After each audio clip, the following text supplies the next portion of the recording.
Welcome to Fostering Parenthood. This is a space to hear from other foster parents firsthand about how to support your foster youth with their healthy sexual development. I'm Dorothy Daniels, and I've been a mom and a foster mom for over 42 years.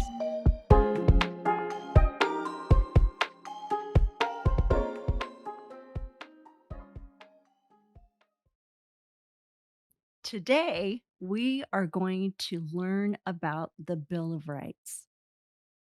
The Bill of Rights for our foster youth, something very important and often goes overlooked. Jasmine Harris, thank you for being here. I hear you are a peer navigator. Can you give me a little sense of what peer navigator is? And also, as a foster youth, a little bit about your background. Totally.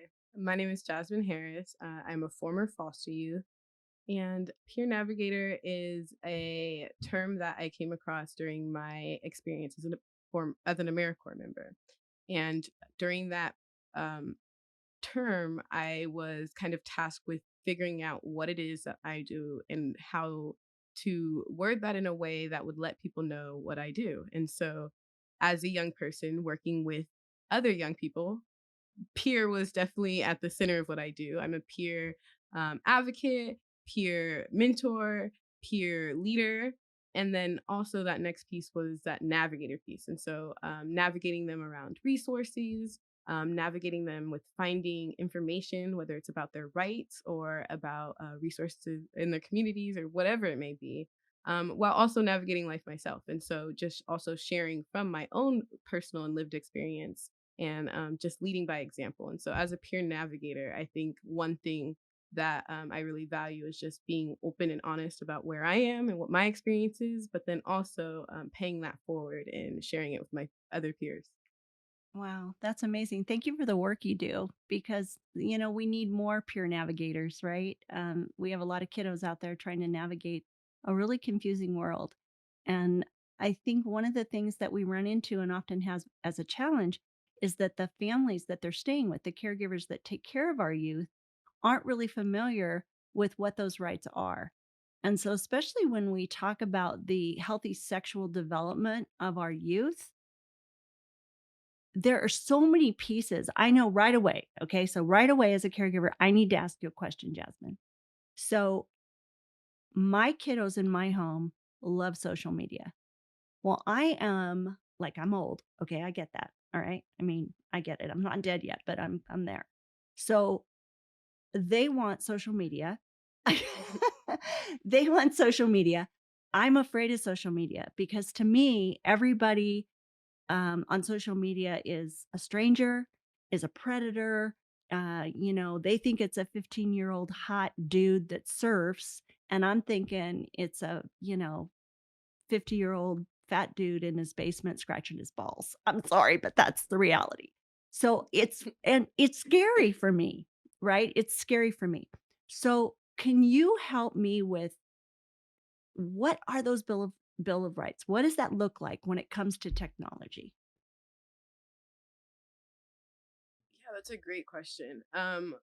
First and foremost, the California Foster Youth Bill of Rights was created not just for the youth, but actually by the youth. And so it was a collaborative process. Obviously, it's a law. So um, it involved legislators, right? Professionals, policymakers, and also young people who were not having their rights respected.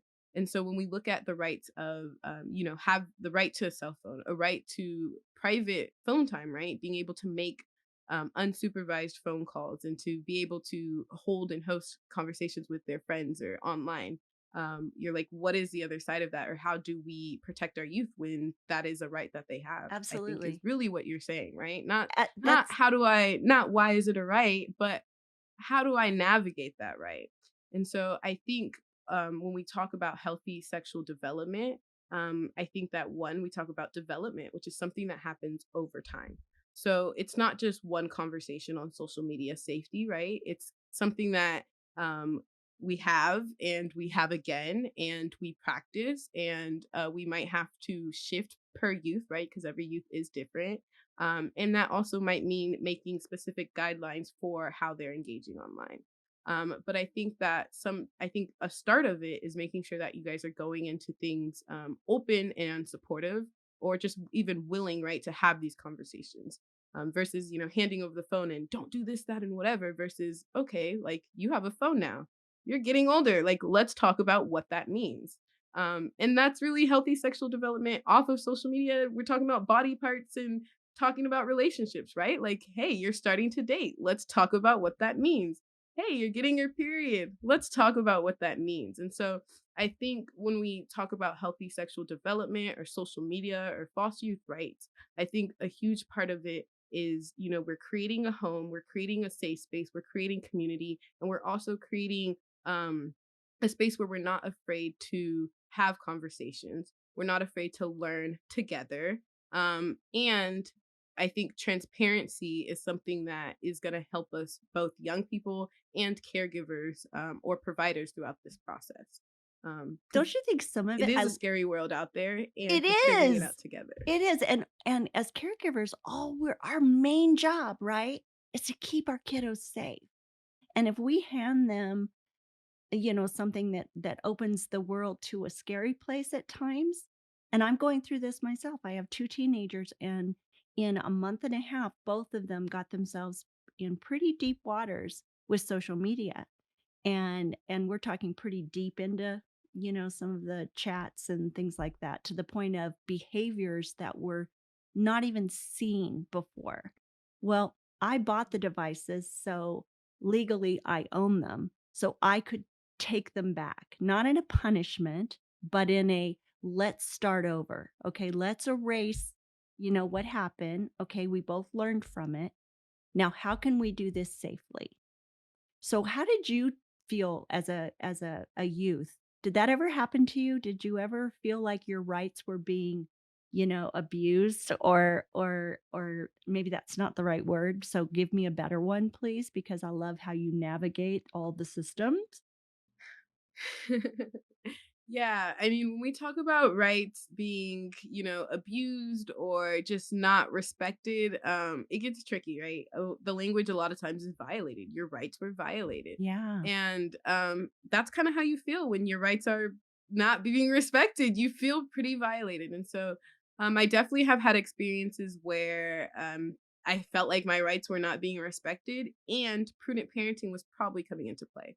So Mhm. one example for that is I remember being in high school and having a cell phone, and my foster parents, felt like it was a threat to us getting up on time, and so every night we would have to turn in our cell phones, and that was pretty frustrating. Feeling like it just was frustrating, right? Like, I have the right to Yeah, my cell phone. It's my property. I want it. Why do I have to give it to you? Why do you like, you know? get it. And at the it was pretty frustrating. And I think for me, I might have handled it different ways than some people. Like, people handle things differently. Mhm. So uh it doesn't really matter how I handled it, right? Because somebody else might respond differently. And I think that, like, at the core of it is, like, when we talk about, like, how are we having these conversations where it's like, or setting these boundaries, we're doing it together, right? So I think Right. for me, I did kind of, I respected their wishes, because at the core of it, at the center of it, I saw that they did want what was best for me, right?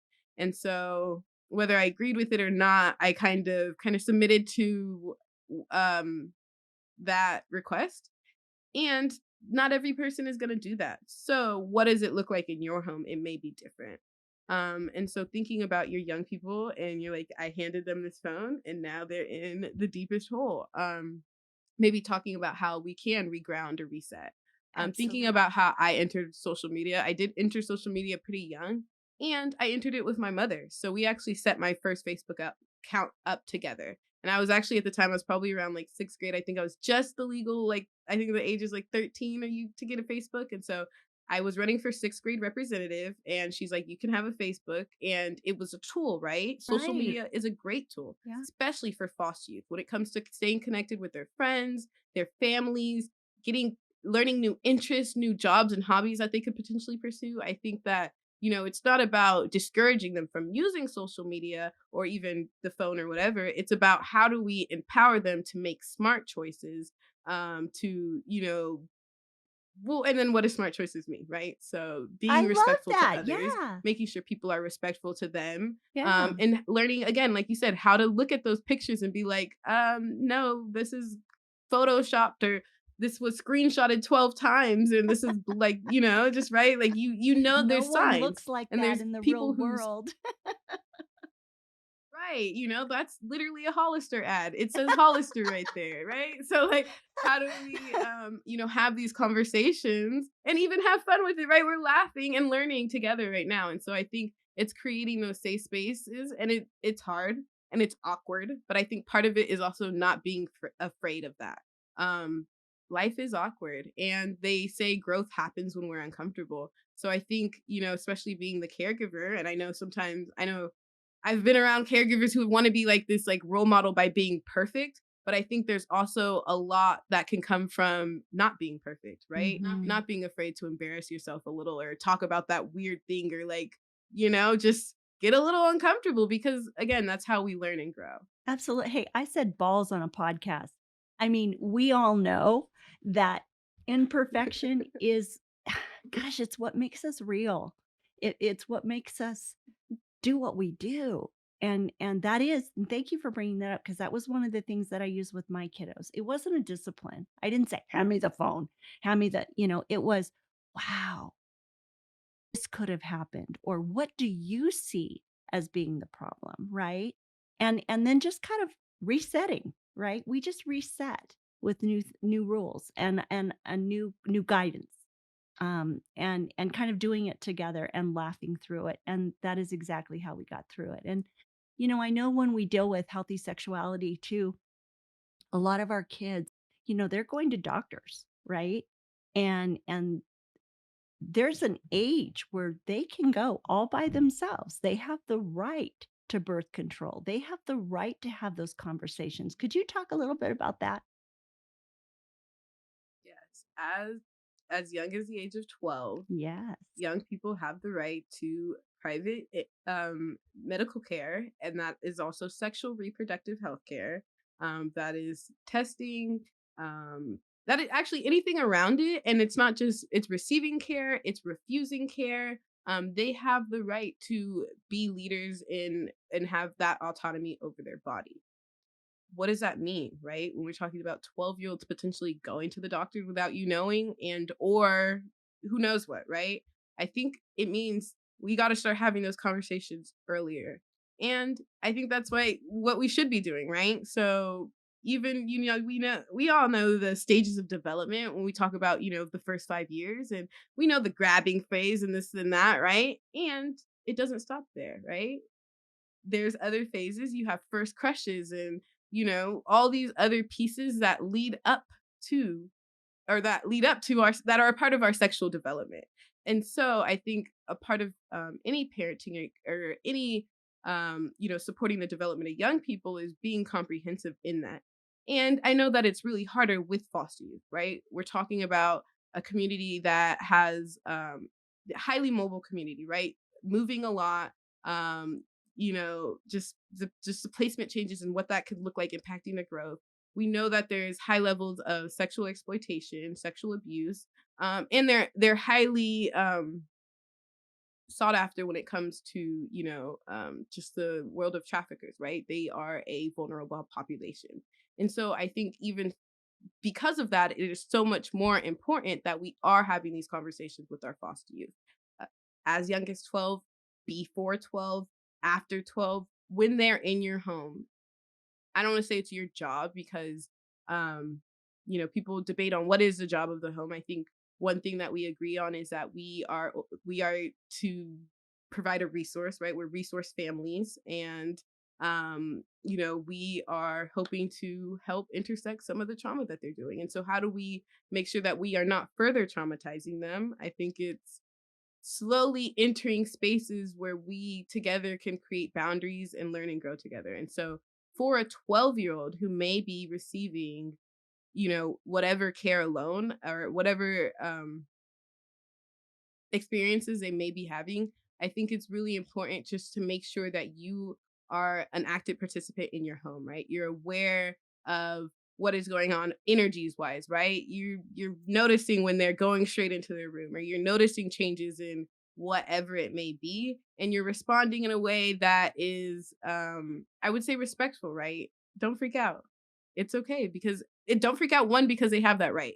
And so I think one thing that we can do that really pushes people away is panic, right? I don't need more. If something could be happening with a young person where they're dealing, they are going to the doctors or they are exploring this new part of life, I think freaking them out more may not be helpful. So I think, going into things slowly, being willing again to be uncomfortable, have these conversations, and just um, also just set them up for success, right? So again, Absolutely. as young And as 12, they can receive care, yeah, and just make sure that you are being a place, you're being a beacon of support for that. I'll never forget, I had a child that had turned 12 and I called Kaiser to get a copy of the medical records and they said, "Well, do you have permission from your child?" And I went, "Huh? Like she's 12." And they said, "No, she is in charge of her medical records. You need permission." And I took it upon myself not to be upset, but to find out more. So one of the things that I found out is by going on just simply Googling Youth Bill of Rights, get that copy and go through it with your youth and talk about, okay, here's this right. Can you tell me what you think that is and how I can best support you to make sure that I don't violate your rights? Right. So that you both know and you're both on the same page. Do you think that's a good idea? I think that's a great idea. And I think that really just speaks to how it can be a comprehensive and supportive process that does happen over time. Um, I think having that conversation of this is your right, maybe, and not just that, but also, and this is how I can support you with this right, right? If you want a private doctor's ride, I would love to take you there. Or Absolutely. let me know that you're, booking it so I can help you get an excuse from school or something. Hmm. And another piece to that is, well, two pieces, I think. One is like, as you maybe prior to 12 or as you are supporting them with that process, you're teaching them or empowering them to fill out those forms by themselves and how to navigate those worlds. I think is one piece. And then two is also not abandoning them in that process, right? Just Yeah. because they have that right at 12 doesn't mean they may be ready. And so I think there's this piece of like education and preparation. I love what you said because we all know, right? Both you as a former foster youth and me as a caregiver, I know that there are certain 12-year-olds who, in some ways, act much older, but in other ways could be developmentally in certain areas, maybe socially, much younger, right? And so important to help them to kind of be there, that safety net, that bridge to help them to understand maybe areas that they're not quite there, right? In other words, instead of 12 years old, hey, there you go, you're on your own. No, there's a just a very broad area when it comes to a 12-year-old. Exactly what does that look like with every child? It looks different with every child. Definitely. When I got a little nervous, right, when they said I couldn't have access to the records unless my child said I could, there is a form that you can fill out where you can become, you can get the information off of the records. But that comes from your youth's approval. So important to build up to that, right? You don't just all of a sudden say, "Hey, you're 12, give me a right." That trust, right? That trust factor has to come in. How do you build trust? By being respectful and by not violating a person's rights. Because otherwise, those walls, those boundaries start going up. Well, you don't trust me, I don't trust you. And you can start saying, I really trust your decisions. I really like what you're doing with your life. And those, I don't know, that dialogue tends to build their sense of self-worth and their ability to make good decisions, not just decisions. So, Jasmine, many of our caregivers, we know that there are youth rights. We don't want to violate them, right? We don't want to disrespect anyone, but we just aren't quite sure exactly what that right looks like. especially when it comes to healthy reproductive health. Did I say healthy reproductive health? Really, Dorothy? Sexual reproductive health? If you wouldn't mind just sharing with us what those, what those rights are. Definitely. Well, at the core of it, all foster youth have the right to access and receive medical, dental, vision, mental health, and substance abuse and disorder services. This includes reproductive and sexual health care that is reasonable and as it relates to the needs of the child. They have the right to have diagnoses and services explained in an understandable manner and to participate in decisions regarding their healthcare treatment and services. So if we have a kiddo that is wants to be sexually active or is sexually active, they don't want to go to their caregiver, they have the right to go and find a resource and get that on their own. Yes, that is correct. So, foster youth also have the right to age appropriate and medically accurate information about reproductive health, the prevention of unplanned pregnancy, and the prevention and treatment of sexually transmitted infections. They also have the right to consent to and decline services regarding contraception, pregnancy care, prenatal care, and abortion services and healthcare services for sexual assault without the knowledge of or consent of any adult as young as the age of and I'm sorry, this is for any youth. And so as young as the age of 12, um, they're allowed to prevent and test for as well as treat sexually transmitted diseases, receive mental health care services without the consent and knowledge of adults. That's really important to know because that's a lot of responsibility, right? Which is even more reason why we need to, as caregivers, I think, develop that kind of open dialogue, that ability to say, this is your right, but please know I'm here for you as well, right? Because I support your right. I think that's really important. Oftentimes, well, with our podcast, at the end of the podcast, we try to provide three tools that caregivers can take away and utilize in their home right away. So we did talk about one of a good tool, I think, which is to print up the Bill of Rights off of the internet, go over them with your youth, talk about how you are both reading it, right? How you both perceive it, knowing that that dialogue is going to open up future dialogues, right? Can you share with me tools that you think are important? Like, definitely. Like you mentioned, I think education is really at the basis of anything, right? Even educating yourself on tools. I think the second piece is preparation, right? How are you going to actually apply the tools when it comes time? So looking, not just looking at the rights and knowing about them, but also knowing how they may turn up or apply in the life of your young person or as you're helping, provide care for that young person. So I know, for example, we talked about, confidential records. Well, maybe that means making sure that the forms are filled out before the doctor's appointment so that you have as much access as you can. And so preparation, I think, is another huge tool. And then I think the last tool I would recommend is be patient.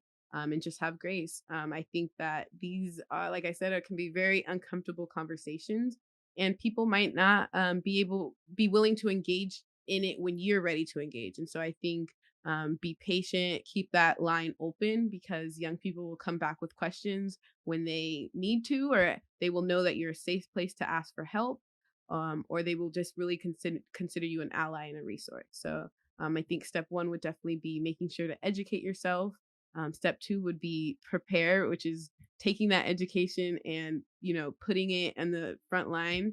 And then lastly is just be patient and wait. Right, when you plant a seed, you got to wait for it to bloom. And so Wow, I love those. Those are great tools. And I think one of the most important thing I think you've said is what you just said. And that is one of the Bill of Rights that we should just have for humanity is giving grace. So let's all go out and give our youth grace and give each other grace. Thank you so much, Jasmine, for being here.